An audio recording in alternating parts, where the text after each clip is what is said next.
ناظرین، آج ہم حضرت عبداللہ بن جعفر رضی اللہ تعالیٰ عنہ کے بارے میں بات کریں گے کہ حضرت عبداللہ بن جعفر رضی اللہ تعالیٰ عنہ حضور پاک صلی اللہ علیہ وسلم کے بھتیجے تھے، اور یہ تجارت کے لحاظ سے ایک بہت بڑے تاجر تھے اور ایک بہت بڑے سخی بھی تھے۔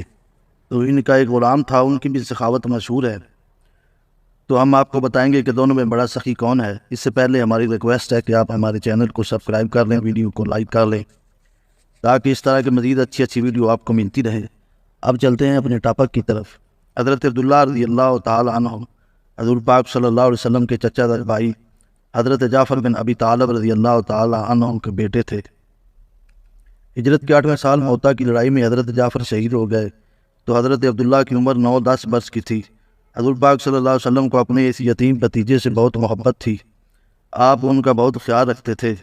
کوئی 3 سال بعد جب اللہ تعالیٰ نے آپ صلی اللہ علیہ وسلم کو اپنے پاس بلا لیا تو حضرت عبداللہ رضی اللہ تعالیٰ عنہ کے چچا حضرت علی رضی اللہ تعالیٰ عنہ نے ان کو تعلیم دی اور ان کی تربیت کی۔ حضرت عبداللہ جوان ہوئے تو تجارت کے ذریعے روزی کمانے لگے۔ اللہ تعالیٰ نے ان کی تجارت میں اتنی برکت دی کہ ان کے پاس مال و دولت کی ریل بیل ہو گئی، لیکن وہ جتنے دولت مند تھے اتنے ہی سخی بھی تھے۔ وہ اپنی دولت ہر وقت اللہ کے راستے میں لٹاتے رہتے تھے۔ کوئی حاجت مند ان کے دروازے سے کبھی خالی ہاتھ واپس نہیں جاتا تھا۔ وہ روپیہ، پیسہ، اونٹ، گھوڑے، غلہ، کپڑا، جو چیز بھی ان کے پاس ہوتی غریبوں، مسکینوں اور حاجت مندوں کو دے دیا کرتے تھے۔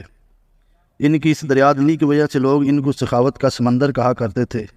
ایک دفعہ حضرت عبداللہ اپنے کھیتوں کو دیکھنے کے لیے اپنے گھر سے روانہ ہوئے۔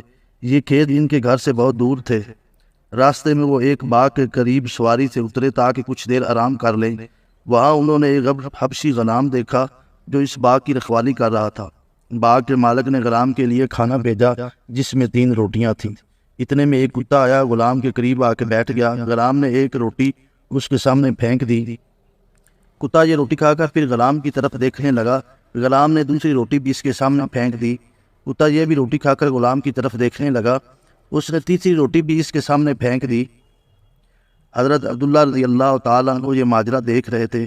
انہوں نے غلام سے پوچھا، کیوں بھائی، تمہیں ہر روز کتنا کھانا ملتا ہے؟ غلام نے کہا، اتنا ہی جتنا آپ نے دیکھ لیا، بس یہ 3 روٹیاں ہی جو ہر روز ملتی ہے۔ حضرت عبداللہ رضی اللہ تعالیٰ عنہ نے پوچھا، پھر یہ ساری روٹیاں تم نے کتے کو کیوں کھلا دی؟ غلام نے جواب دیا، جناب، ہمارے اس علاقے میں کتے نہیں ہوتے۔ یہ کتا بہت دور کسی دوسرے علاقے سے آیا ہے، یہ بھوکا تھا، میں اسے مایوس نہیں کرنا چاہتا تھا۔ حضرت عبداللہ نے پوچھا، اچھا آج تم کیا کرو گے؟ غلام نے کہا، دن بھر بھوکا رہوں گا۔